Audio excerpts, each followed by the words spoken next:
தொடர்ந்து நாம் கர்த்தருடைய ஜெபத்தை மையமாக வைத்து ஆண்டவருடைய சத்தியத்தை பார்த்து வருகிறோம். அதனாலே ஒரு தகப்பன் தன்னுடைய பிள்ளையை அறிந்திருப்பதும், அந்த தகப்பன் பிள்ளையை அறிந்திருப்பது போலவே பிள்ளையும் தன்னுடைய தகப்பனை அறிந்திருக்கிற ஒரு காரியமாக இந்த இடத்தில் சொல்லப்படுகிறதை பார்க்கிறோம். இந்த மத்தேயு 6வது அதிகாரத்தில் ஆண்டவர் 9வது வசனத்தில், நீங்கள் ஜெபம் பண்ண வேண்டிய விதமாவது, பரமண்டலங்கள் இருக்கிற எங்கள் பிதாவே, உம்முடைய நாமம் பரிசுத்தப்படுவதாக. இந்த இடத்துல ஆண்டவர் ஜெபிக்கும்படியான விதத்தை குறித்து நமக்கு சொல்லியிருக்கிறதை நாம் வாசிக்கிறோம். இயேசு கிறிஸ்து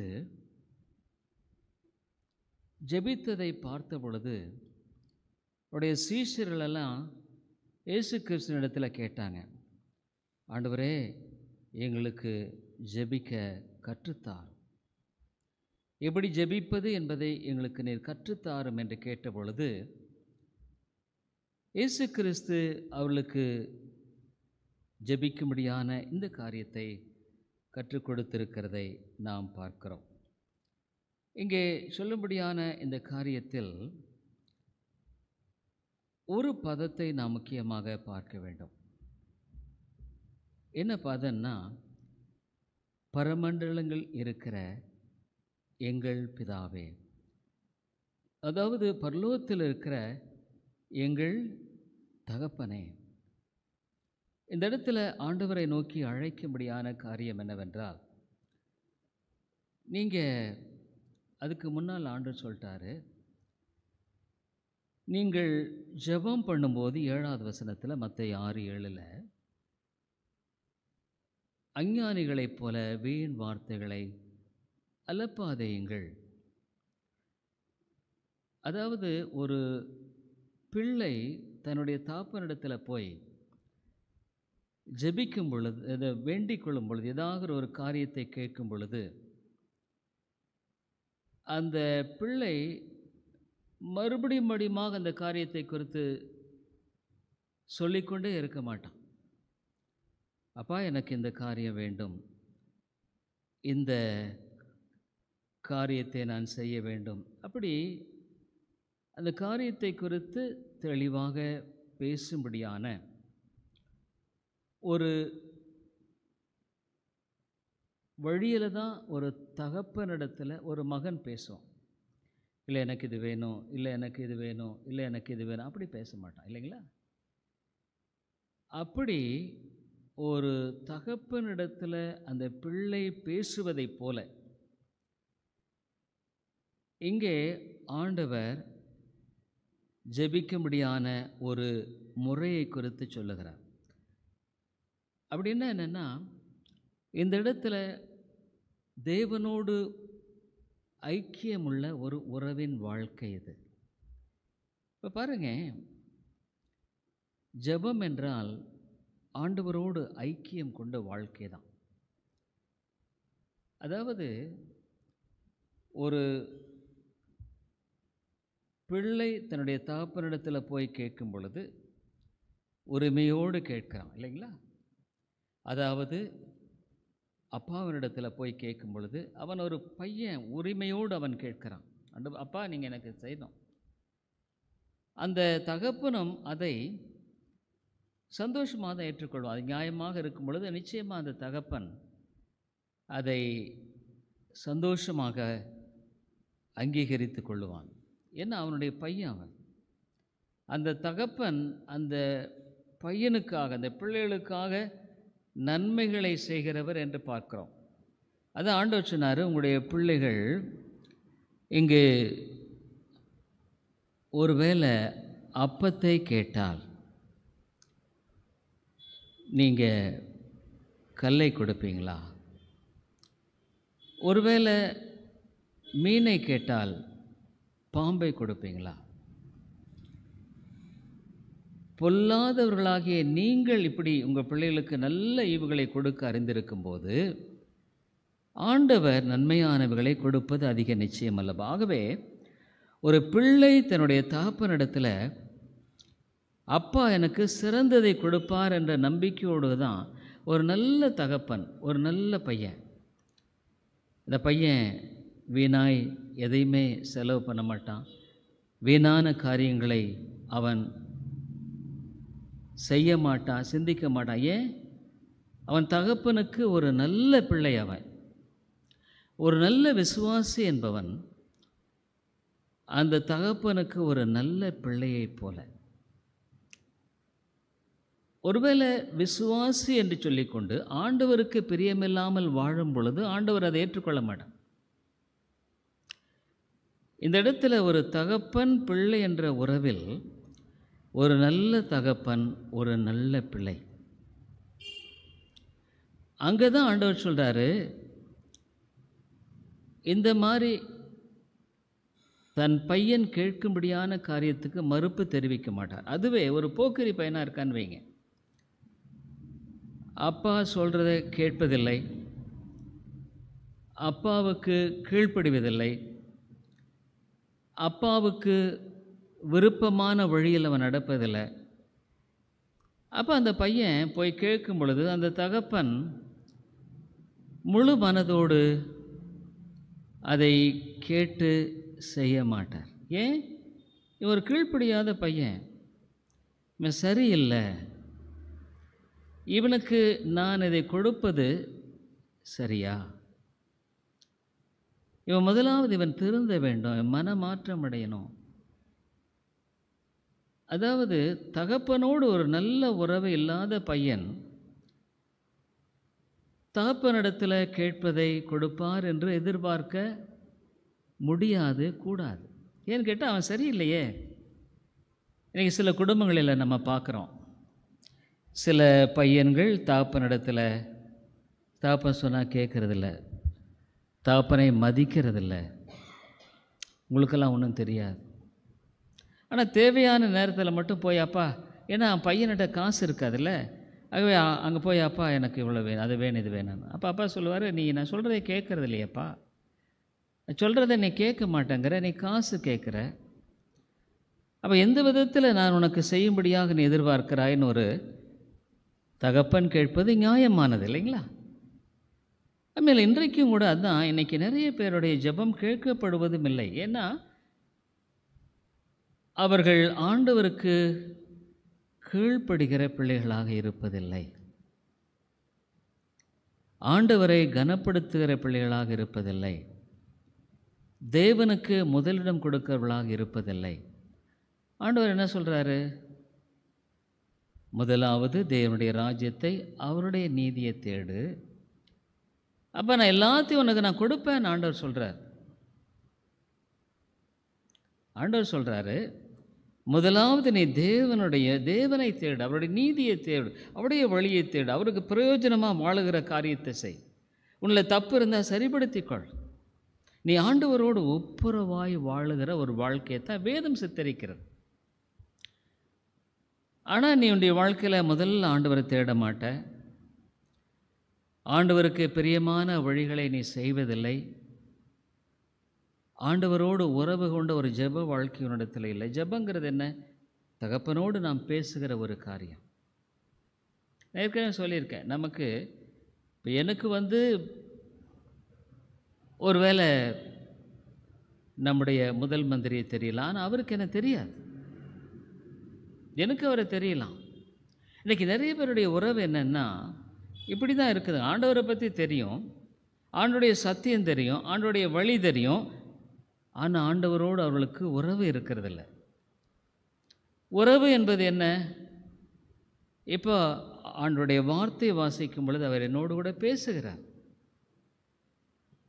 நம்ம எதுக்கு வேதத்தை வாசிக்கிறோம்? இப்போது ஒரு முகமதிய மதத்தில் குர்ஆனை வாசிக்கிறாங்கன்னா அதனுடைய அர்த்தத்தை பற்றி கூட நிறைய பேருக்கு தெரியாது, ஆனால் அந்த குர்ஆனை வாசிக்கணும். அல்லது ஒரு மதத்தினுடைய புத்தகத்தை வாசிப்பது அறிந்து கொள்ள. ஆனால் வேதம் என்ன சொல்லுது? முதல் வாசிக்கிறவன் சிந்திக்க கடவன். நீ கடகடன்னு வாசித்து போகாதப்பா, சிந்திச்சு பார். அப்போது நீ ஆண்டவருடைய சமூகத்தில் காத்திருக்க வேண்டும். ஆண்டவருடைய சமூகத்தில் நீ அமர்ந்து இருக்க வேண்டும். ஒரு பெரிய முக்கியமான நபர் இருக்கிற அவரிடத்துல போயிட்டு சும்மா சொல்லிட்டு நீ எந்திரிச்சு வந்துடுவியா? அவர் என்ன சொல்கிறார்? அவருக்கு என்ன பதில் சொல்கிறார்? அவர் பேசுகிற காரியம் என்ன? நீ அதை கருத்தாக கேட்ப. ஏன்னா அது உனக்கு முக்கியம். உண்மையில் இன்றைக்கு அநேக கிறிஸ்தவர்கள் வேதத்தை வாசிக்கிறாங்க. ஆனால் அது என்னத்துக்கு வாசிக்கிறோம்? அதில் ஆண்டவர் என்னோடு என்ன பேசுகிறாரு, என்னிடத்தில் என்ன எதிர்பார்க்கிறாரு, என்ன காரியத்துக்கு நான் கீழ்ப்படியும்படியாக ஆண்டவரிடத்தில் கற்றுக் கொடுக்கிறாரு, எனக்கு என்ன ஒரு நம்பிக்கையை கொடுக்குற ஒரு வசனமாக இது இருக்குது, அதெல்லாம் அவங்க யோசிக்கிறதே இல்லை. படிச்சுட்டு கடகடன்னு வாசிச்சுட்டு போயிடுவது. அப்போது ஆண்டவர் அந்த இடத்துல இருப்பாரா? சொல்லுங்கள் பாருங்கள். இப்போ ஒருத்தர் உட்காந்துட்ருக்கீங்க, நீங்கள் போய் அவரிடத்துல கடகடன்னு 4 வார்த்தை பேசிக்கிட்டு ஓடி எந்திரிச்சு வந்துடுறீங்க. அப்போ அவங்க உங்களை பற்றி என்ன நினைப்பாங்க? என்னடா பைத்தியக்கார பையனாக இருக்கான் இல்லை? வந்தால் ஏதோ சொன்னால் போனால். இன்றைக்கி நிறைய கிறிஸ்தவர்கள் வாழ்க்கையில் ஆண்டவருடைய உறவு இல்லைங்க. அதுதான் பிரச்சனையே. தேவனோடு உறவு அவங்களுக்கு இல்லை. தேவனோடு இணைந்து ஒரு வாழ்க்கை இல்லை. அப்போ என்னென்னா, நான் பைபிள் வாசிக்கிறேன்னு இவங்க நினச்சிக்கிறாங்க. ஜெபம் பண்ணாலும் ஏதோ கடகடன்னு ஜெபம் பண்ணிட்டு போகிறாங்க. ஆனால் ஆண்டவர் அந்த இடத்துல அந்த ஜெபத்தை கேட்டாரா? அந்த ஜெபத்தை குறித்த பதில் எனக்கு கொடுத்துருக்காரா? நான் அவரிடத்துல கேட்டிருக்கிறேன் இந்த காரியத்தை குறித்து. இப்போ நான் அவங்களிடத்தில் பல காரியத்தை சொல்ல முடியும். இந்த காரியத்துக்காக நான் ஜெபம் பண்ணும்பொழுது ஆண்டவர் அந்த காரியத்தை எப்படி செஞ்சார், அதை எப்படி நிறைவேற்றினார். ஆகவே அந்த காரியத்தை இது ஆண்டவர் தான் செய்திருக்கார். சாத்தியக்கூறே இல்லாத ஒரு நிகழ்வு. அப்போ எப்படி ஆண்டவர் இதெல்லாம் செய்தார்? இப்போ இது யார் செய்தது? முடியாத ஒரு நிகழ்வு அது. அதை யார் செய்தது? ஆண்டவர் செய்தார். எப்படி செய்தார்? ஜெபத்தை கேட்டு செய்தார். அப்போ அவனுடைய வாழ்க்கையில் பல பிரச்சனை இருக்குது, பல நெருக்கங்கள் இருக்குது, பல போராட்டம் இருக்குது. ஆனால் நீ ஆண்டவரிடத்தில் போனால் அவர் எனக்கு இதை செய்வார் அப்படின்னு அமர்ந்திருந்து நம்பிக்கையோடு நீ ஜெபம் பண்ணுறியா? சரி, ஆண்டவரிடத்தில் நான் சொல்லியிருக்கேன், நிச்சயமாக செய்வார்ன்ற நம்பிக்கையோடு நீ இருக்கிறையா? எத்தனையோ காரியங்கள் நம்ம ஒரு காரியத்தை நம்மால் செய்ய முடியாதுன்னு பைபிள் சொல்லுது. என்னை இல்லாமல் உங்களால் ஒன்றும் செய்ய முடியாது. அப்போது அவர் இல்லாமல் நான் ஒரு காரியத்தை பிரயோஜனமாக ஆவிக்குரிய பிரகாரமாக செய்ய முடியாது. ஏன்னா எனக்கு ஆண்டவருடைய பலன் தேவை, ஆண்டவருடைய ஞானம் தேவை. ஒருவேளை உங்களுடைய சொந்த காரியமாக இருக்கலாம், குடும்ப காரியமாக இருக்கலாம், பிள்ளைகள் காரியமாக இருக்கலாம். ஞானம் தேவை. ஏன் ஞானம் தேவை? எனக்கு எத்தனையோ பேர் என்ன பண்ணுறாங்க, அவனுக்கு செம்மையாய் தோன்றுகிற ஒரு வழி டப்புன்னு செஞ்சிட்றாங்க. அப்புறம் பார்த்தா ஐயோ ஏண்டா அதை செஞ்சோம், செய்யாமல் இருந்திருந்தா பரவாயில்லையே, இப்படி போய் மாட்டிக்கிட்டமே. அப்போது ஆண்டவரிடத்தில் நீ பேசாமல் நீ பாட்டுக்கு அதை செஞ்சிட்ட. அதனுடைய பின் விளைவில் பிரச்சனைகளை சந்திக்கும் பொழுது நீ ஆண்டவரை பார்த்து ஆண்டவரே ஆண்டவரேன்னா, அப்போ ஆண்டவர் சொல்கிறாரு, நீ எனக்கு செவி கொடுக்கலையே, நான் பேசும்போது நீ கேட்கலையே, அப்போ நீ பேசும்பொழுது நான் கேட்க மாட்டேன். இல்லை, நான் கூப்பிடும்போது நீ பேசலை, சத்தியத்தை குறித்து எச்சரித்தேன். ஆலயத்துக்கே நிறைய பேர் சரியாக வர்றதில்லை, ஆலயத்தின் வசனங்களை கேட்குறதில்ல. அப்போ என்னன்னா, அவங்களுக்குள்ளேயே இந்த மாதிரி சத்தியத்தின் போதனைக்கு உட்படாததுனால அவங்க வாழ்க்கையில் என்னென்னா, அவங்க சரியாக இருக்கிறோம் அப்படின்ற ஒரு பொய்யான மன திருப்திக்குள்ளே போகிறதுக்கு வாய்ப்புண்டு. ஏன்னா ஆண்டுடைய சத்தியத்தை அவர்கள் கேட்கும்படியான வழிமுறையை தவிர்த்து விடுகிறார்கள். ஒரு சபை இருக்குன்னா இந்த இடத்துல சத்தியத்தின் வார்த்தை விதைக்கப்படுகிறது. ஏன் ஆண்டவர் சபையை ஏற்படுத்தியிருக்கிறார்? ஏன் சபையில் சத்தியத்தை குறித்து இந்த மாதிரி பேசும்படியான காரியத்தை குறித்து இந்த மாதிரி ஆயிற்று அப்படின்னுக்குள்ளே ஆண்டவர் தெளிவாக சொல்கிறார். அதாவது உன் கைகளை விரித்தாலும் நான் கேட்க மாட்டேன். ஏசாயா 1வது அதிகாரத்தில் பாருங்களேன், ஆண்டவர் சொல்கிறார். ஏசாயா 1வது அதிகாரம். சரி, நீ சர்ச்சுக்கு நீ வீண் காணிக்கையெல்லாம் செலுத்தி என்னப்பா பிரயோஜனம்? எனக்கு அது ரொம்ப சலிப்பாக இருக்குது. நீ சர்ச்சுக்கு வர்றதே எனக்கு சலிப்பாக இருக்குது. ஏன்னா நீ கீழ்ப்படிய மாட்டேங்கிறையே. ஆகவே 15வது வசனம் 1:15 என்ன சொல்லப்படுகிறது?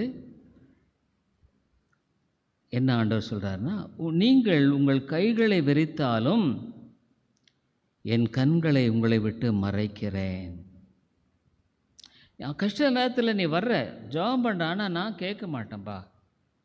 ஏன்னா நான் கூப்பிட்டப்ப நீ கேட்கல, நீ கூப்பிடுறப்ப நான் கேட்க மாட்டேன். நீங்கள் மிகுதியாய் ஜெபம் பண்ணினாலும் கேளேன். பார்த்தீங்களா? இது யார் சொல்கிறது? ஆண்டவர் சொல்கிறார். அப்போது ஒரு மனுஷன் என்ன யோசிக்கணும், ஐயோ ஆண்டவர் கேட்க மாட்டேன்னா அது எவ்வளோ பெரிய ஆபத்து. அப்போ ஆண்டவரோடு சரியான ஒரு தொடர்பு இல்லாமலே வாழ்கிற வாழ்க்கை தான் இதுங்க, வேறு ஒன்றுமே இல்லை. நீ ஜபிக்கும் பொழுது ஆண்டவரிடத்தில் நெருங்கி வருகிறாய், கர்த்தருடைய சத்தத்தை கேட்குற, அவருடைய வசனத்தை வாசிக்கும் பொழுது கர்த்தனோட பேசுகிறாரு. அதனால் ஆண்டவர் என்ன சொன்னார்னா, நீங்கள் மனம் திரும்பணும், மனம் பொருந்தி செவி கொடுத்தால். 19 வசனம் பாருங்கள்.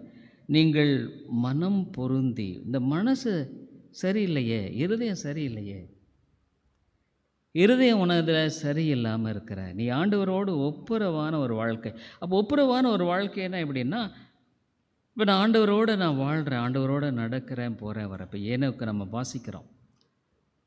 அப்போது நான் ஒரு தப்பு செய்யும் பொழுது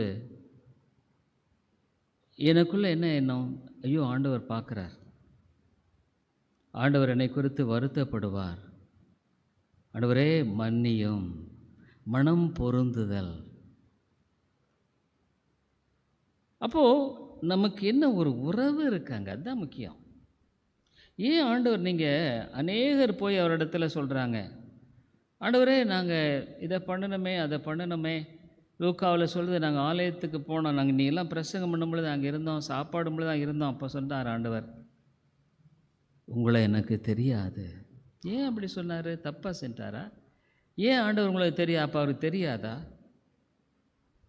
சொல்லிட்டாரு, உனக்கு எனக்கு சம்பந்தம் இல்லையே, நீ என்னோடு கூட நீ உறந்து கொண்டு வாழ்க்கலையே, வாழ்க்கையில் வாழலையே. ஒரு கணவன் மனைவி கல்யாணம் பண்ணிட்டு தனித்தனியாக வாழ்கிறான்னு வைங்க,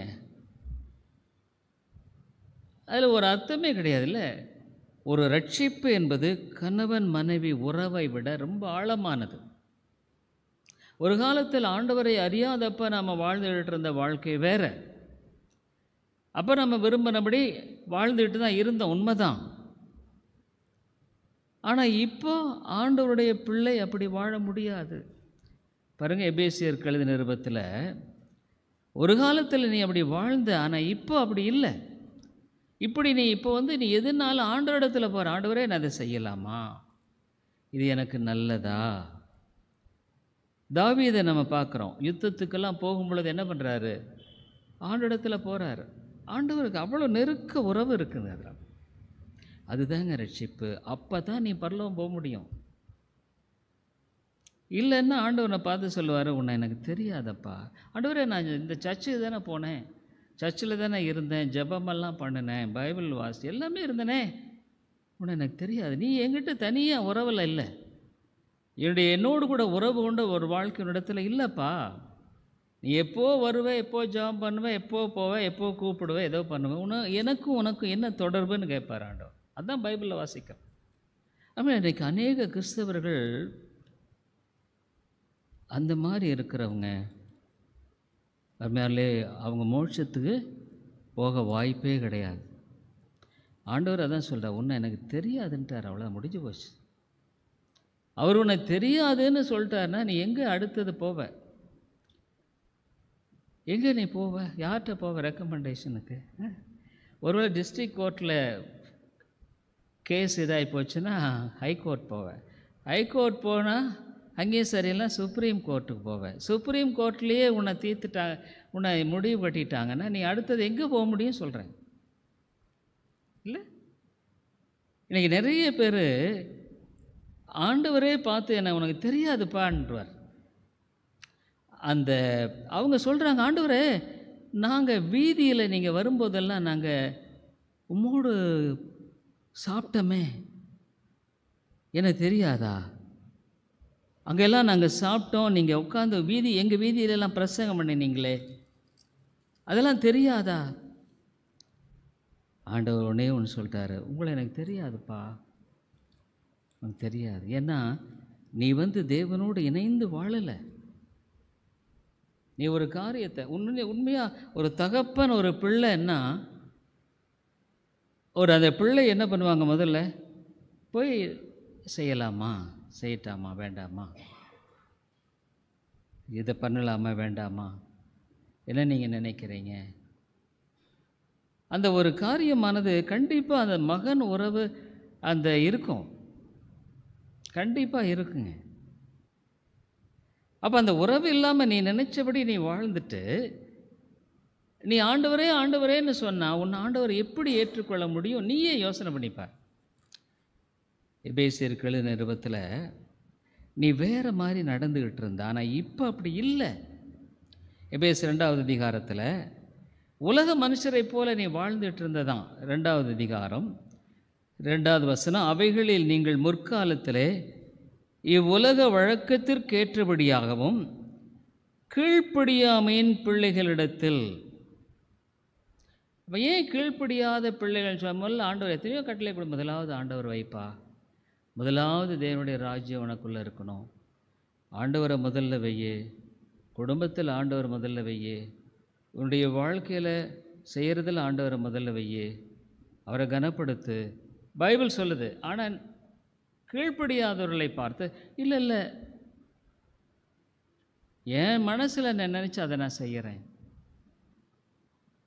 அப்போ மனசு மாம்ச விரும்பினைகளை நீ செய்துட்ட.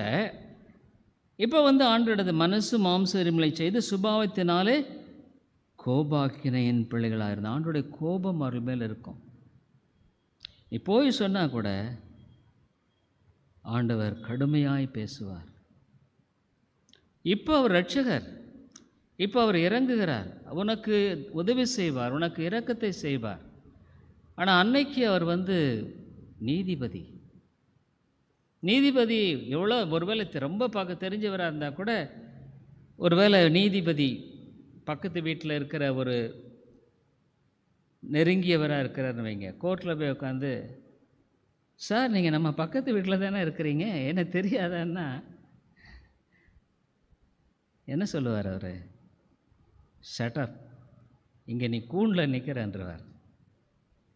அதனாலே உனக்கு காலம் கொடுக்கப்படுகிற வரைக்கும் அவர் இரட்சகர். முடிஞ்ச உடனே அவர் நீதிபதி ஆயிடுவார். உன்னை நியாயம் தீர்க்க வந்துடுவார். உனக்கு எல்லா இரக்கங்களும் எடுத்துவார். ஒன்று தெரிஞ்சுங்க, ரட்சிக்கப்படுகிறவர்கள் சில பேர் தான். வேதம் தெளிவாக சொல்லுது. நிறைய பேர் ஆண்டவரே ஆண்டவரே நாங்கள் அதை செய்தோம் இதை செய்தோம், லூக்காவில் அவங்க வீதிகள் இல்லை தெரியாதுன்றவார். அக்கிரம செய்யக்கார ஒரே ஒரு வார்த்தையை முடிச்சிடறாரோ, எனக்கு தெரியாதுன்றது மாத்திரமல்ல, பாருங்க, மனசு மாம்ச விரும்பினைகளை செய்துட்டு கோபாக்கு. அப்போது பாருங்கள், அந்த லூக்காவில் அவங்கள பார்த்து ஒரே ஒரு வார்த்தை தான் அவர் சொல்லிட்டார். இவங்க நினச்சாங்க எப்படியும் ஆண்டவர் நம்மளை அங்கீகரிச்சிருவார், எப்படியும் நம்ம மோட்ச ராஜ்யம் போயிடலாம். அருமையானே, வருத்தமான ஒரு காரியம். இன்றைக்கு அநேக மத தலைவர்கள், பிஷப்பு, நிறைய ஆயருங்க, டீக்கன்மாரெல்லாம் நீங்கள் பரலோகத்தில் தேடுனா அவங்க இருக்க மாட்டாங்க. அதுதான் பிரச்சனையே, இருக்க மாட்டாங்க. பாஸ்டர்ஸ், நிறைய பாஸ்டர்ஸு பரலோகத்தில் இருக்க மாட்டாங்க. ஏன்னா தேவனோடு உனக்கு உறவு இல்லை. அதான் நான் சொன்னேன் இல்லைங்களா, ஸ்டாலினை எனக்கு தெரியும், ஆனால் அவரை எனக்கு தெரியாது. நான் என்ன பிரயோஜனம்? ஆனால் ஜெபம் என்பது நீ தேவனோடு உறவு கொண்டு வாழ்கிற. நீ இன்னைக்கு உறவில் வாழலை, நாளைக்கு மட்டும் போய் ஆண்டவரே எனக்கு தெரியாதா, நான் இந்த சர்ச்சுக்கு போனேனே, ஜெபம் பண்ணினேனே, அதை பண்ணினேனே, இதை பண்ணினேன், உனக்கு தெரியாதுப்பா. அங்கே பாருங்கள், மத்தேயு 7வது அதிகாரத்தில் இவங்க போய் அந்த 7வது அதிகாரத்தில் 22 அந்நாளில் அநேகர் என்னை நோக்கி, கர்த்தாவே கர்த்தாவே, உமது நாமத்தினாலே தீர்க்கதரிசனம் உரைத்தோம் அல்லவா, உமது நாமத்தினாலே பிசாசுகளை துரத்தினோம் அல்லவா, உமது நாமத்தினாலே அற்புதங்களை செய்தோம் அல்லவா. அப்பொழுது நான் ஒரு காலம் உங்களை அறியலை. நீ என்கிட்ட வந்து உன் வாழ்க்கையில் என்னோட பழகுனையா, என்னோட சேர்ந்தையா, என்னோட சேர்ந்து நடந்தையா வாழ்க்கையில்? ஏனோக்கு தேவனோட நடந்த அவன் வாழ்க்கையில் முதலாவது ஆண்டவர் வச்சு, ஆண்டவரே இதை செய்யலாமா, இந்த காரியத்தை நடப்பிக்கலாமா? நீ ஆண்டவரிடத்தில் ஜெபம் பண்ணி அவரை சார்ந்து வாழ்ந்தையா? நீயே அந்த கர்த்தர் பயம் இருந்ததா? 1 மணி நேரமாக ஜெபம் பண்ணுன்னு பைபிள் சொல்லுது. 1 மணி நேரமெல்லாம் முடியாதுன்னு சொல்கிறதுக்கு ரெடியாக இருக்க. ஆனால் மற்ற உலகத்துக்காக நீ பல மணி நேரம் செலவு பண்ணுறல்ல, உலகத்துக்காக பல மணி நேரம் நீ செலவு பண்ணுற. ஆனால் ஆண்டவர்கிட்ட 1 மணி நேரமா? ஆமாம், இவனுடைய வாழ்க்கையில் ஆண்டவருக்கு உனக்கு முதலாவது முக்கியத்துவம் கொடுக்கலன்னா ஆண்டவர் உனக்கு முக்கியத்துவம். அப்போ என்ன சொல்கிறாரு? அப்பொழுது நான் ஒரு காலம் உங்களை அறியவில்லை, அக்கிரம செய்கைக்காரரே என்னை விட்டு அகன்று போங்கள், அவ்வளோ சொல்லுவார். என்னை விட்டு நீங்கள் அகன்று போங்க. இன்னொரு இடத்துல சொல்கிறாரு, இடது பக்கத்தில் இருக்கிற பார்ல பிசாசுக்கு அவனுடைய தூதர்களுக்கு ஆயத்தப்படுத்தின நரகத்துக்கு அனுப்பிச்சிடுவாரு. மேலே தேவ பயம் இருக்கணுங்க, தேவ பயம் இருக்கணும். தேவனோடு உறவு கொண்டு ஒரு வாழ்க்கை வேணுங்க. ஆண்டவரே நான் எப்படி செய்யலாம், எனக்கு தெரியாது, நான் என்ன பண்ணலாம் சொல்லுங்கள் ஆண்டவரே, என்னை வழி நடத்துங்க, எனக்கு உதவி செய்ய வேண்டும். அவரை சார்ந்து வாழுகிறது தாங்க ரட்சிப்பின் வாழ்க்கை. நான் என்ன ரட்சிக்கப்பட்டிருக்கேன், என் பாவத்தையெல்லாம் சிலதெல்லாம் அறிக்கை செஞ்சேன், தெளிவாக ஆண்டவர் சொல்லிட்டாருங்க. வேதத்தில் நாம் பார்க்கும்படியான காரியம்.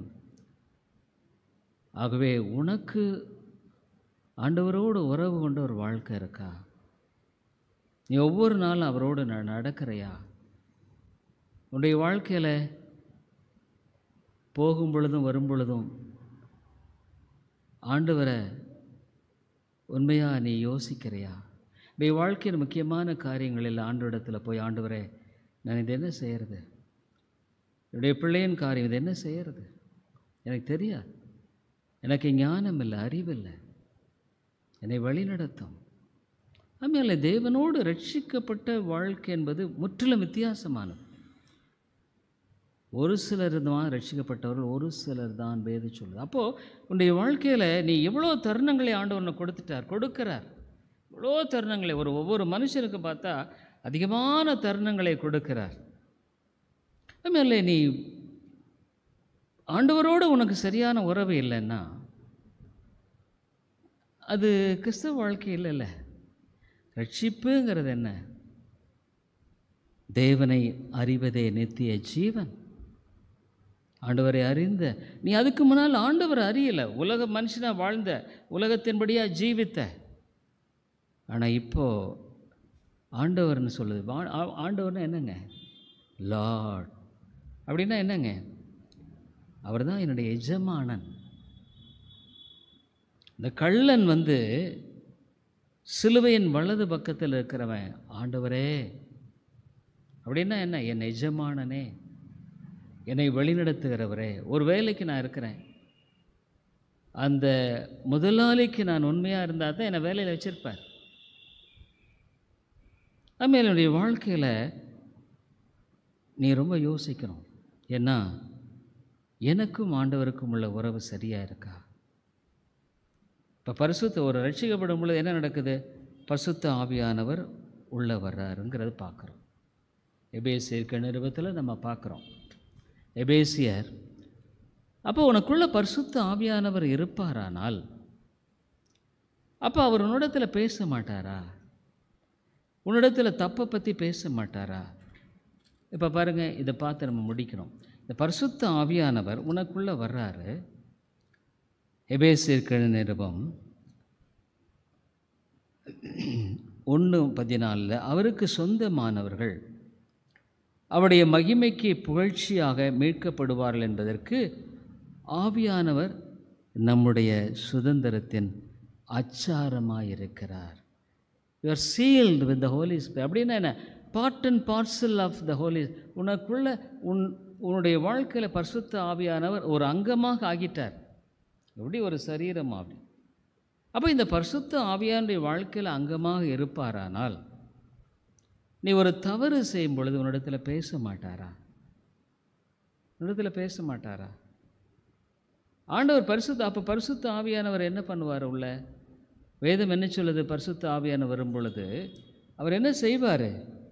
பாருங்கள், யோவான் எழுதின சுவிசேஷத்தில் நீங்கள் பார்க்குறோம். பரிசுத்த ஆவி வரும் பொழுது உன்னுடைய வாழ்க்கையில் நீ செய்கிற பாவத்தை அவர் சுட்டி காட்டுவார்.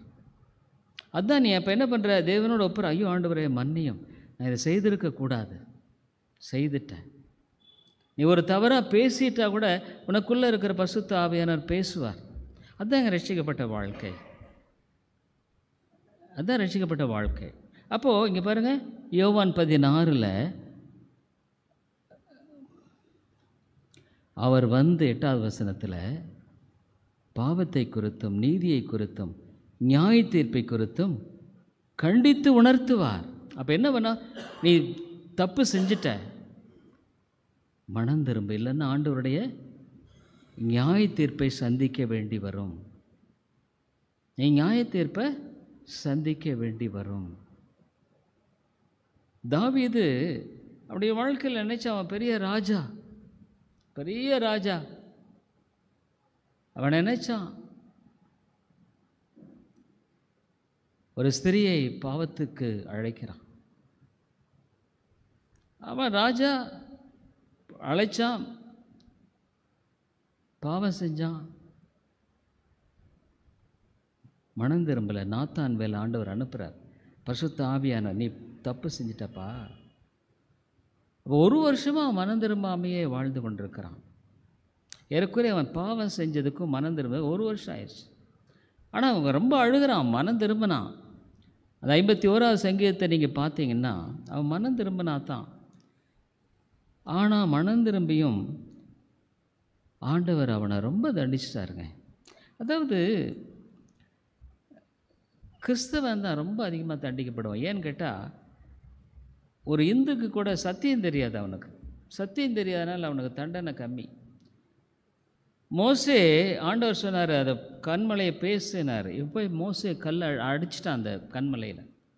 ஆண்டவர் சொல்லிட்டார், மோசே ஃபினிஷ்ட், இதுக்கு மேலே உனக்கு அனுமதி இல்லை, கானான் தேசத்தில் நீயே பிரவேசிக்க மாட்ட. மோசே போய் ஜெபம் பண்ண, ஆண்டவரே நான் அதை பற்றி பேசாதன்ட்டார். அதை பற்றி பேசாத, ஃபினிஷ்ட். ஆಮೇಲೆ இவர் கடவுளுங்க.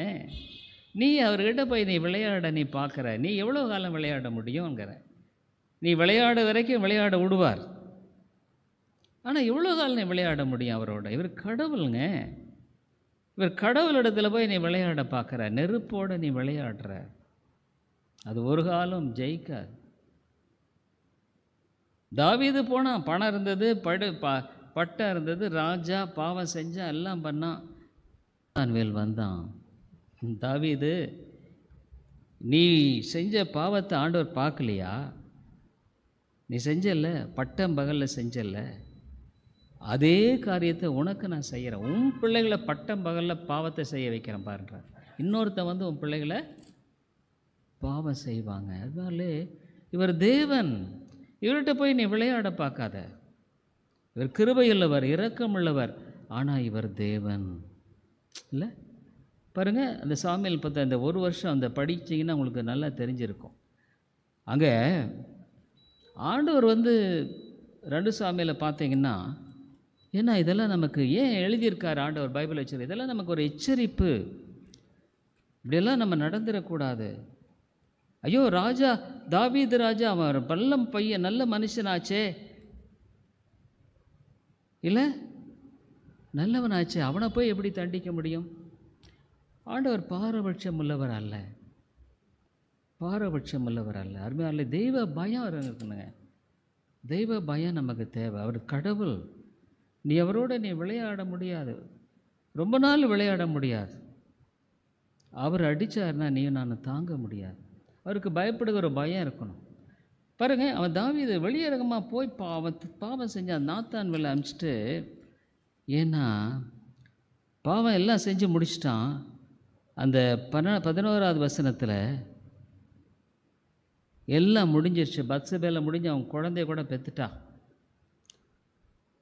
27 தாவீது செய்த 11:27 2 சாமுவேல். தாவீது செய்த இந்த காரியம் கர்த்தரின் பார்வைக்கு பொல்லாததாக இருந்தது. அவர் பார்க்குறாருன்னு தெரிஞ்சுக்கோ. நீ எதை விதைக்கிறையோ அதை அறுத்து தான் ஆகணும், தெரிஞ்சுக்குங்க. நீ இன்னைக்கு பாவத்தை விதைத்தா நீ பாவத்தை அறுப்ப, இல்லைன்னா உங்கள் பிள்ளைகள் பாவத்தை அறுப்பாங்க, சந்தேகமே இல்லை. இன்றைக்கி நீ விதைச்சிட்டு போயிடுவ, ஆனால் அவன் சந்ததி அறுக்கும். தேவன் இவர், அவரோட அதாவது கிருபை உள்ளவர், இரக்கம் உள்ளவர், ஆனால் பட்சிக்கிற அக்கினி இவர், தேவன் இவர், கடவுள். அப்போ ஆண்டவர் அனுப்புகிறார், நாத்தான் வேலை அனுப்பி இந்த 12வது வசனத்தில் நாத்தானை தாவீதினிடத்தில் அனுப்பினார். பேசினான், நீ செஞ்ச இல்லை, இன்னொருத்த மனைவியை போய் எடுத்து நீ பாவம் செஞ்சல, தப்பு இல்லை, நீ இப்படி செய்யலாமா? தாவீது பெரிய ராஜா. அங்கே பாருங்க என்ன சொல்கிறார், 2வது வசனம். அதெல்லாம் ஆண்டவர் பார்க்கலையா? பார்க்காமையா இருந்தார்? இவனுக்கு தெரியாதா தாவீதுக்கு ஆண்டவர் பார்த்துட்ருக்காருன்னு? துணிகரமாக போகிற இன்றைக்கி கிறிஸ்தவர்கள் துணிகரமாக வாழ்கிறதாங்க. உண்மையாலுமே நீ துணிகரமாக வாழ்ந்தேனா, ஆனால் உன்னை இன்றைக்கி நீ குறிச்சிக்கோ, நீ எதை விதைக்கிறைய அறுத்து தான் ஆகணும். இங்கே பாருங்க 9வது வசனத்தில், கர்த்தருடைய பார்வைக்கு பொல்லாப்பான இந்த காரியத்தை செய்து அவருடைய வார்த்தையை நீ அசட்டை பண்ணினது என்ன?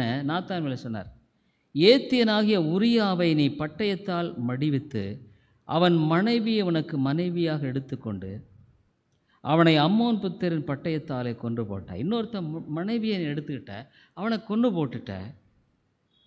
அந்த அம்மோன்ற அந்த அப்போ ஆண்டவர் சொன்னார் 10, இப்போதும் நீ என்னை அசட்டை பண்ணி ஏத்தியனாகிய உரியாவின் மனைவியை உனக்கு மனைவியாக எடுத்துக்கொண்ட. அவளை அந்த ஆள் செத்த உடனே மனைவியை எடுத்துட்டான். பாருங்களேன், பட்டயம் என்றைக்கும் உன் வீட்டை விட்டு விலகாது.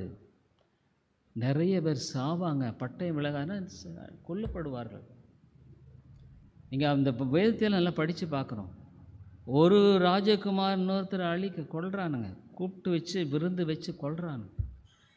என்னுடைய சொந்த மகள் அண்ணனே தங்கச்சியை கற்பழிக்கிறான்.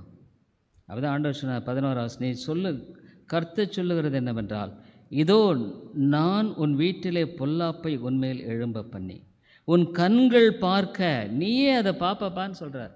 அப்படி தான் அவன் பார்த்தான். அவன் கண்ணுக்கு முன்னால் தான் இந்த அக்கிரமமெல்லாம் நடந்தது. உன் கண்கள் பார்க்க உன் ஸ்திரீகளை எடுத்து உனக்கு அடுத்தவனுக்கு கொடுப்பேன். இன்னொருத்தன் உன் ஸ்திரீகளோடு பாவம் செய்வான். நீ செஞ்சல, அதை தான் நான் செய்ய போகிறேன். உனக்கு அடுத்தவனுக்கு கொடுப்பேன், அவன் இந்த சூரியனுடைய வெளிச்சத்திலே உன் ஸ்திரீகளுடைய சயனிப்பான். பட்டம் பகலில் பாவம் செய்வாங்க. அதனாலே நீங்கள் தெய்வ பயங்க. தெய்வ பயம் என்ற கிறிஸ்தவர்கள் மத்தியில் இல்லை. நீ ஒளிப்படத்தில் அதை செய்தாய், நானும் இந்த காரியத்தை இஸ்ரவேல் எல்லாருக்கும் முன்பாகவும் சூரியனுக்கு முன்பாகவும் செய்விப்பேன். நீ எல்லாம் செஞ்ச, நீ இல்லை மறைமுக செஞ்ச, ஆனால் எல்லாத்துக்கும் தெரிகிற மாதிரி நான் இதை செய்கிறேன்றார். செஞ்சார், அப்படி தான் செஞ்சார். பின்னால் நீங்கள் வாசித்து பாருங்கள். அதுக்கு மேலே தாவீதனுடைய குடும்பம் சின்ன பின்னமாயிடுச்சு. அதனாலே ஒரே ஒரு பாவம். அவன் நினச்சி கூட இருந்துக்க மாட்டான் தன்னுடைய வாழ்க்கை இப்படி தேவனோடு நல்ல உறவு கொண்ட ஒரு அருமையான மனுஷன், அவன் வாழ்க்கை இப்படி சின்ன பின்னமாகும். குடும்பத்துக்கே அவன் ஒரு ஆசீர்வாதமான தெய்வகுமாரனாக இருந்தவன் ஒரு சாபமாயிட்டான் பாருங்கள். அப்பொழுது தாவீது நாத்தானிடத்தில், நான் கர்த்தருக்கு விரோதமாக பாவம் செய்தேன் என்றான். நாத்தான் தாவீதனைக்கு சாகாதபடிக்கு கர்த்தரின் பாவம், நீ செத்து போயிடுவப்பா, உன்னை சாகாமல் ஆண்டவர் வச்சிருக்காரு பாரு, அது அவருடைய கிருபை. அதனால தெய்வ பயத்தோடு நம்ம வாழணும். அப்போது நீ ஆண்டவரோடு உறவு கொண்ட ஒரு வாழ்க்கை இல்லைன்னா, வேதத்தின் மூலமாக ஜெபத்தின் மூலமாக எனக்கு நேரம் இல்லைன்னா அவர் சொல்லிடுவார், ஐ ஹேவ் டைம். நீ பார்த்து நீ அப்போ போய் சொல்லுவேன், ஆண்டவரே நான் சர்ச்சுக்கு போனேன், அதெல்லாம் பண்ணேன், இதை பண்ணேன். உன்னை எனக்கு தெரியாதுப்பா, உன்னை எனக்கு தெரியாது. நீ என்னோட உறவு கொண்ட ஒரு வாழ்க்கையில் இல்லை. அதனால் ரட்சிக்கப்படுகள் சில பேர் தான், தெரிஞ்சுக்குங்க. நிறைய பேர் நரகம்தான் போவாங்க. வேதம் தெளிவாக சொல்லுது, விசாலமான பழி. இன்றைக்கி நீ நினச்ச மனசு மாம்ச எரிமலை செஞ்சுட்டு போ. அதான் ஆண்டவர் சொல்கிறார், பாவம் நீ அக்கிரமம் செய்கிற என்ன செய், நீதி செய்கிறா என்ன நீதி செய். அதனால தெய்வ பயம் நமக்குள்ளே இருந்தால் தான் கர்த்தரை நீ கனப்படுத்தணும். ஆண்டவரை முதலாவது வை, தேவனுக்கு முதலிடம் கூட. ஆண்டவரே மன்னி தரணும், நான் உமக்கு பிரியமாக வாழணும். அவரிடத்தில் போய் பேசு, அவரிடத்தில் கிருபையுள்ளவர், இரக்கமுள்ளவர், அவருடைய ஒத்தாசையை தேடு. இடத்துல ஜெபம் பண்ண, ஆண்டவரே நான் என்ன செய்கிறது எனக்கு தெரியாது. நான் இத்தனை வருஷங்களாக ஏறக்குறைய 45 வருஷம் மேலே இன்றைக்கும் நான் ஆண்டவரிடத்தில் தான் போவேன். ஆண்டவரே இதை எப்படி செய்கிறது எனக்கு தெரியாது, எனக்கு தெரியாது எனக்கு. ஏன்னா எனக்கு ஞானம் இல்லை, அறிவில்லை. நீங்கள் தான் இதை செய்யணும். அதுமாதிரி தேவன் தான் அதை செய்திருக்கார், நான் இல்லை. இன்றைக்கி இந்த இடங்கள்லாம் இருக்குன்னா தேவனுடைய காரியம்தான் இது. ஆகவே தேவன் அவரை கனப்படுத்தும் பொழுது அவர்கள் உதவி செய்கிறார். ஆனால் அவரை கனவீனப்படுத்தி அவரை நீ மதிக்கலைன்னா இன்னும் அவர் மதிக்க மாட்டார். அவை தாழ்த்துவன், ஜெபிப்பான், ஆண்டவரே என் பாவங்களையெல்லாம் மன்னியும், என்னுடைய அக்கிரமங்களையெல்லாம் மன்னியும், எல்லாம் கழுவி சுத்திகரியும். தேவனோடு ஒப்புரவாகணும். அப்போது ஆண்டவர் மன்னிக்கிறார். ஒப்புரம். இப்போ நீ உனக்கு எனக்கு சண்டை வந்துடுதுன்னு வை, நீ எப்பவும் போல் என்னிடத்தில் பேசிகிட்டு இருக்க முடியுமா? நீ ஒரு தப்பு எனக்கு விரோதமாக ஒரு பாவம் தப்பு செஞ்சிட்ட, அப்போ நீ என்னிடத்தில் நல்லா பேசிட்டு கலகலன்னு பேச முடியுமா?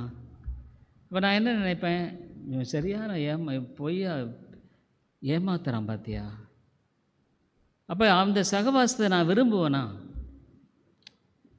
ஒருவேளை நல்ல பழகிட்டு இருந்த நேரத்தில் நீ எனக்கு விரோதமாக நீ செஞ்சிட்ட அப்படின்னும் போது அடுத்த முறை நான் தொடர்பு கொள்ள விரும்ப மாட்டேன். ஏன்னா நீ சரியில்லை அப்படின்னும் போது நான் எப்படி?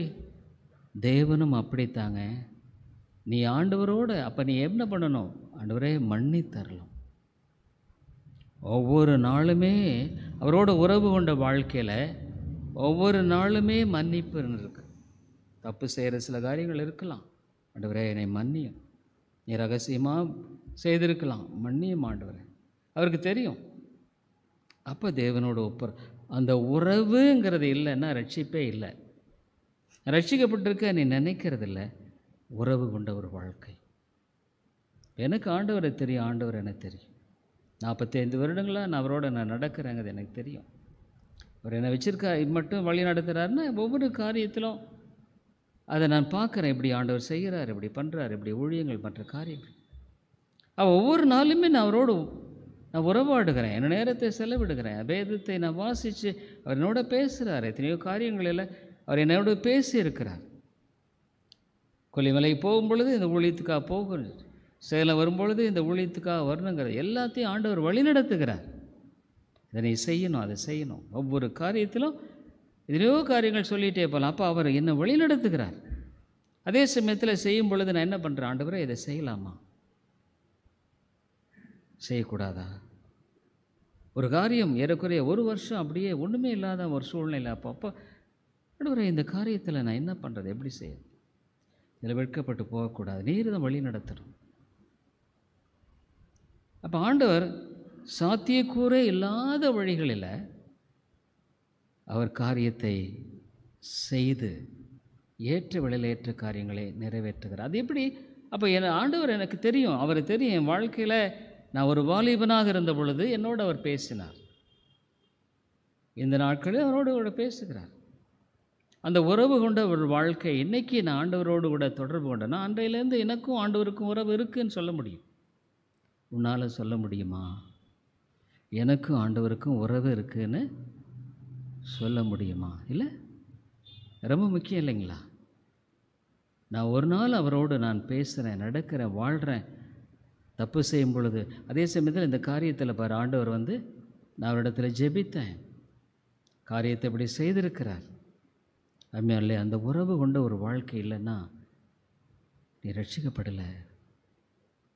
என்னடா இவர் ரட்சிக்கப்படலேன்னு சொல்கிறாரேன்னு வருத்தப்படாத. நீ ரட்சிக்கப்பட்டிருக்கியான்னு நீ ஆராய்ந்து பார். ரட்சிக்கப்பட்டிருக்கியா? நீ உண்மையாக ஆண்டவரோடு உறவு கொண்ட ஒரு வாழ்க்கை இருக்கா? நீ நம்புகிறேன்ற, நான் இயேசுவை நம்புகிறேன்றதில் இல்லை, இயேசு என்ன நம்புகிறாரா?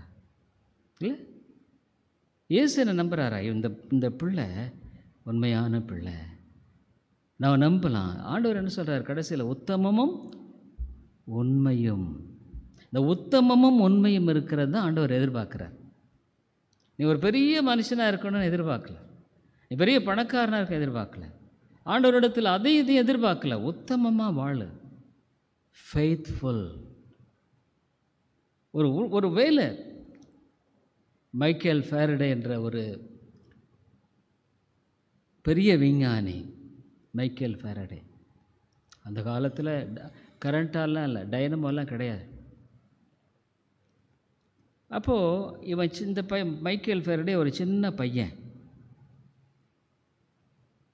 அந்த பையனிடத்தில் ஒரு விஞ்ஞானி ஒருத்தர், அந்த பையன் போய் வேலைக்கு சேர்ந்தான். வேலைக்கு சேர்ந்துட்டு அவன் சின்ன பையன், இவர் ஒரு பெரிய விஞ்ஞானி. அப்போ என்ன ஆகுதுன்னா, ஒரு ரசாயன கரைச்சல் இதை கொடுத்து அவர் சொல்லிட்டாரு, நீ இதை வந்து அரைச்சிக்கிட்டே இருக்கணும். அப்போல்லாம் கரண்ட்டு கிடையாது, ஒன்றும் கிடையாது, அரைச்சிக்கிட்டே இருக்கணும். விட்டேன்னா அது கெட்டு போயிடும். இவர் என்ன பண்ணார், இந்த கரைசலை வந்து கரைக்க சொல்லி கொடுத்துட்டு அவனை சொன்னதே அவர் மறந்துட்டார், பூட்டிகிட்டும் போயிட்டார். ஆனால் இந்த பையன் ஒரு மூலையில் உட்காந்து ஒரு இடத்துல ஒரு அறையில் இப்படி கரைச்சிக்கிட்டே இருந்தவன், ஐயோ விட்டுட்டா இது ஆகி போயின்னு சொல்லி ராத்திரி முழுக்க தூங்கிட்டே அவன் கரைச்சிட்டே இருக்கான். காலையில் வந்து கதவை திறந்து அந்த விஞ்ஞானி உள்ளே போய் பார்த்தா அவன் அப்படியே தூங்கிட்டே கரைச்சிட்டே இருக்கிறான். அப்போ தான் சொன்னார், இவன் வந்து ஒரு சாதாரண உலகத்தில் ஒரு பெரிய விஞ்ஞானியாக மாறுவான். ஏன்னா இவன் உண்மைத்தன்மை. அவன் தான் மைக்கேல் ஃபேரடேன்னு ஒரு பெரிய இந்த எலக்ட்ரிசிட்டியெல்லாம் நம்ம இங்கே சேமித்து வச்சு இதெல்லாம் நம்ம கொடுக்குறாங்க பார்த்தீங்களா, அது உற்பத்தி ஆகிறது, இதெல்லாம் அவர் கண்டுபிடிச்சவருங்க மைக்கேல் ஃபேரடே. அந்த சின்ன பையன் அந்த உண்மைத்தன்மையை பார்த்துட்டு அந்த விஞ்ஞானி நினச்சார், இவங்கிட்ட அவருக்கு பின்னால் ஒரு பெரிய விஞ்ஞானியாக. அதுமாதிரி ஆண்டவர் வந்து நம்மக்கிட்ட ஒரு உண்மைத்தன்மை எதிர்பார்க்குறார். நான் தப்புன்னா தப்பு தான், இதில் ஒன்றும் நான் வேறு ஒன்றும் பேச வேண்டிய அவசியம் இல்லை. ஆண்டவரே மன்னியும், என்ன நான் சரி இல்லை. அந்த உண்மைத்தன்மை இல்லைன்னா உன்னை பார்த்து அவர் எப்படிங்க நல்லது உத்தமமும் உண்மையானவனே. அதுமாதிரிலே நீ பரலோகம் போகணுன்னா அந்த வார்த்தை ஆண்டவர் உன்னுடைய வாழ்க்கையில் சொல்லும்படியான ஒரு வாழ்க்கை இருந்தால் தான் நல்லது உத்தமம் உண்மையில் ஊழியனே. கொஞ்சத்தில் நீ உண்மையாக இருந்த, கொஞ்சமும் இந்த உலகத்தில் அநேகத்தில் அதிகாரியாக வைப்பேன். 2 தாலந்து வாங்கினவன் போய் வியாபாரம் செஞ்சு 2 தாலந்து கொண்டு வரான். 5 தாலந்து வாங்கினவன் 5 தாலந்து கொண்டு வரான். 1 தாலந்து வாங்கினவன் என்ன பண்ணான், போய் புதைச்சிட்டான். அப்படின்னா என்ன, உனக்கு ஆண்டவர் எவ்வளோ தருணங்களை கொடுத்தார், எவ்வளோ வாய்ப்புகளை கொடுத்தார், எவ்வளோ காரியங்களை கொடுத்தார். ஆனால் நீ அதை ஆண்டவருக்குன்னு உபயோகப்படுத்தலை. ஆத்தும ஆதாயம் இல்லை, சரியான ஜெப வாழ்க்கையில் ஆண்டவரோடு உறவு இல்லை. அப்போ எப்படிங்க நீங்கள் பரலோகம் போக முடியும் சொல்லுங்கள்? நீங்களே நியாயமாக வேதத்தின்படி கண்டிப்பாக போக முடியும். அப்போ அதுக்கு என்ன காரணம்? அப்போ நீ இனிமேல் மனம் திரும்பு, ஒப்புரவாகு, தேவனோடு ஒப்புரவாகு. உத்தமம் உண்மையை உன்கிட்ட எதிர்பார்க்குறது அதுதான். உனக்குள்ளே ஒரு உத்தம தன்மை இருக்கணும், ஒரு உண்மை தன்மை இருக்கணும். அது இல்லைன்னா ஆண்டவர் உன்னை அங்கீகரிக்க மாட்டார். என்ன ஒரு வருத்தமான காரியம் இல்லை? இன்றைக்கி நிறைய கிறிஸ்தவர்கள் உத்தமமாக இல்லை, உண்மையாக இல்லை. ஏதோ சர்ச்சுக்கு போயிட்டு வந்தால் நான் ரட்சிக்கப்பட்டிருக்கேன், ஆண்டவர் எனக்கு தெரியும், ஜெபம் பண்ணுங்க, ஜெபித்து நான் முடிக்கிறேன். கிருபை நல்ல ஆண்டவரே, இந்த உலகத்தில் நாங்கள் எவ்வளோ வாழ்ந்துட்டோம் ஆண்டவரே, எவ்வளோ காலம் வாழ்ந்துட்டோம், இன்னும் கொஞ்சம் எஞ்சிய காலம், அது எவ்வளோ காலம் இருக்குன்னு எங்களுக்கு தெரியாது. ஆனால் ரெண்டு நீங்கள் எதிர்பார்க்குறீங்க, ஒரு உத்தம தன்மை எதிர்பார்க்குறீங்க, ஒரு உண்மை தன்மை எதிர்பார்க்குறீங்க ஆண்டவரே. தப்புன்னா நான் உண்மையாக தப்புன்னு ஏற்றுக்கொள்ளணும், அது சரிப்படுத்தி கொள்ளணும். அதுதான் ஒரு உத்தமம் உண்மையை மாறு. நான் உடைய வார்த்தையை கேட்டோம்னாலும் அது மனம் நான் மனசு வாம்ச விமலை செய்து கொண்டு வாழ்ந்து கொண்டே நான் போய் கொண்டிருப்பேன். ஆனால் ஆண்டவரே, இன்றைய வாழ்க்கையில் உனக்கு இன்னும் எனக்கு தெரியாதுன்றவீரே ஆண்டவரே, நீர் என்று பல முறை சொன்னால் உன்னை எனக்கு அக்கிரம செய்கிறேன் விட்டு அகன்று போயிடுவார். Depart from me. ஐயோ ஆண்டவரே, நீ சொல்லிவிட்டால் அந்த இடத்துல நிற்க முடியுமா? ஐயோ, இன்றைக்கி எத்தனையோ பேர் ஆண்டவரே, ஆண்டவரோடு உறவு இல்லை, வாழ்க்கை இல்லை ஆண்டவரே. ஏதோ சர்ச்சுக்கு வர்றாங்க, போகிறாங்க, ஏதோ சம்பாதிக்கிறாங்க, சாப்பிட்றாங்க, அதை செய்கிறாங்க, இதை செய்கிறாங்க. ஆனால் ஆண்டவரிடத்தில் ஒரு நாளும் அவரிடத்துல போய் அவருடைய பாதத்தை தெரிந்து கொள்வது இல்லை ஆண்டவரே. அவருடைய பாதத்தை தெரிந்து கொள்வது இல்லை. அநேகர் ஆண்டவரே மார்த்தாளை போலவே வாழ்ந்து, மார்த்தாளே அநேக காரியங்களை குறித்து நீ கவலைப்பட்டு கலங்குகிறாய் என்ன சொல்லி, அது இல்லை, இது இல்லை, அப்படி இல்லை, இப்படி இல்லை, இதே குழப்பமான ஒரு சூழ்நிலையில் வாழ்ந்து கொண்டிருக்கிறார்கள். ஆனால் உனக்கு தேவையானது ஒன்று தான், அவனுடைய பாதம். ஒரு நாளும் எழுந்து ஆண்டவரே, இந்த ஒரு புதிய நாளுக்காக நன்றி செலுத்துகிறேன், நீங்கள் என்னை வழிநடத்தணும், உமது ஆலோசனைப்படி நான் உன்னை நடத்துவேன்னு சொல்லியிருக்கிறீங்களே, அந்த வழிநடத்தலை தார். நான் உன்மேல் கண்ணை வைத்து உனக்கு ஆலோசனை சொல்லுவேன். நான் நிறைய சமயம் நான் ஆலோசனையை கேட்கறதில்லை என்னும் பொழுது, நீர் ஆலோசனை சொல்லுவேன் என்று சொல்லுகிறீர். ஆனால் நிறைய காரியங்களில் ஆண்டவருடைய ஆலோசனையை கேட்பதில்லை. தன்னுடைய ஆலோசனை உன் சுய புத்தியின் மேல் சாயாமல் உன் வழிகளிலெல்லாம் கர்த்தரை நினைத்துக்கொள், அப்பொழுது அவர் வழிகளை வாய்க்க பண்ணுவார். ஆண்டவர், இன்றைக்கு எத்தனையோ கிறிஸ்துவனுடைய வாழ்க்கையில் பிரச்சனை, சமாதானம் இல்லை, போராட்டம், குழப்பம், கணவன் மனைவி மத்தியில் இன்னும் கூட அவர்களுக்கு ஒரு ஒருமனப்பாடு இல்லை. ஆண்டவரே, கிருபையாய் மன்னியும் ஐயா, கிருபையாய் ஒவ்வொருவரையும் மன்னியும், எங்களை மன்னித்து எங்களை சரிப்படுத்தும். இல்லைன்னா ஒரு நாள் மறிக்கத்தான் வேணும். நாங்கள் யாருமே ஒரு நாள் மரணத்தை சந்திக்க முடியாதுன்னு சொல்ல முடியாத ஆண்டவர். நாங்கள் ஒவ்வொரு நாளும் ஒரு நாள் ஏதோ ஒரு இடத்துல ஏதோ ஒரு விதத்தில் மறிக்கணும். ஆனால் ஆண்டவரே, அந்த நேரத்தில் எவ்வளோ நல்ல தருணங்களெல்லாம் நீர் கொடுத்தீர், எவ்வளோ நல்ல வாய்ப்புகளை கொடுத்தீர், எச்சரிப்புகளெல்லாம் கொடுத்தீர். ஆபத்து, மனந்திரும்பு, மனந்திரும்பு. ஆண்டவரே, நீர் எப்படி கொரசீனே உனக்கு ஐயோ, பெத்சாயிதே உனக்கு ஐயோ, சோதோமிலும் கொமாரிலும் உனக்கு உன்னில் செய்த காரியங்கள் செய்யப்பட்டிருக்குமானால் ரட்டுடுத்தி மனந்திரும்பி இருப்பார்கள். அந்த ஆண்டவரே, எப்படி அந்த சீரிய மக்கள் மிருக முதலாய் மனந்திரும்பினாங்க. ஆண்டவரே, இந்த மன மாற்றத்தை தாரும். இனிமேல் நான் ஆண்டவருக்கு பிரியமாய் வாழணும், ஆண்டவருக்கு உரியவனாய் நான் வாழணும். வேதனை உண்டாக்குற வழி என்னிடத்தில் இருக்கா? ஆண்டவரே, துணிகரமாக நான் போகிறேன்னா என்னை மன்னியும், துணிகரமான பாவங்களுக்கு என்னை நீங்களாக்கி ரட்சியும். அதுதான் ரட்சிப்பு. ஐயோ ஆண்டவரே, எத்தனையோ பேருடைய வாழ்க்கையை பார்க்கும் பொழுது உம்மை இன்றைக்கு அலட்சியப்படுத்துகிறாங்க, உம்மை அற்பமாக எண்ணுகிறாங்க. ஆண்டவரே, மனிதன் அன்று கொள்ளுவான், தெய்வம் நின்று கொள்ளும். ஆண்டவரே, மனுஷன் எதை விதைக்கிறானோ அதை அறுக்கணும். பொறுமையாய் அது வளர்கிற வரைக்கும், திரும்ப வர்ற வரைக்கும் ஆண்டவரே நீர் கர்த்தாவே பொறுமையாக இருக்கிறீர். தெய்வ பயமில்லாத ஒரு உலகம் ஆண்டவரே. சோதோம் குமாராவில் அதுதான் நாங்கள் பார்க்குறோம். தெய்வ பயம் இல்லை. எவ்வளோ ஆண்டவரே லோத்து அங்கே போய் என்னுடைய குடும்பத்தை எல்லாம் அழிச்சிட்டான். ஆண்டவரே தெய்வ பயத்தை தாரும். எத்தனை குடும்பங்களில் தெய்வ பயம் இருக்குது. எத்தனை பிள்ளைகள் தெய்வ பயத்தை குறித்து படிப்பிக்கப்படுகிறார்கள். ஆண்டவரே இனி வருகிற காலம் ரொம்ப கொடிது. இன்றைக்கு அநேக குடும்பங்களில் பிள்ளைகள் கீழ்ப்படிவதில்லை. பெற்றோர்களை எதிர்க்கிறார்கள், எதிர்த்து பேசுகிறார்கள். ஐயோ ஆண்டவரே கிருபையாய் மன்னியும். ஆண்டவரே இந்த சபையை கூட நினைவு கூறும். ஐயோ இங்கே வந்தோம், தேவனுடைய வார்த்தையை எச்சரிப்போம், எவ்வளோ கேட்டோம். உடைய வாழ்க்கையில் ஆண்டவரே மனசை கடினப்படுத்தி உடைய வாழ்க்கையில் தாழ்மைப்பட விரும்புகிறதில்லை. ஆண்டவரே பாவியாக என்மேல் கிருபையாயிரும் என்று சொல்லி அந்த ஆயக்காரனை போல அவர்கள் ஜெபிக்க விரும்புகிறதில்லை. ஆண்டவரே அந்த பரிசேயனை போல ஆண்டவரே ஜெபிக்க விரும்புகிறார்கள். நான் பரிகார அநியாயக்கார மற்றவர்களைப் போல இல்லை, வாரத்தில் அதை பண்ணுறேன், உபவாசம் பண்ணுறேன். ஐயோ ஆண்டவரே நீர் மாற்ற மாட்டீரா, சந்திக்க மாட்டீரா, விடுவிக்க மாட்டீரா. தகப்பனே உம்முடைய நீடிய பொறுமைக்கு நாங்கள் இவ்வளோ காலம் எதிர்த்து உம்மோடு உறவு இல்லைன்னா ஆண்டவரே எங்களுக்கு என்ன எவ்வளோ ஆபத்து இருக்குது கர்த்தாவே.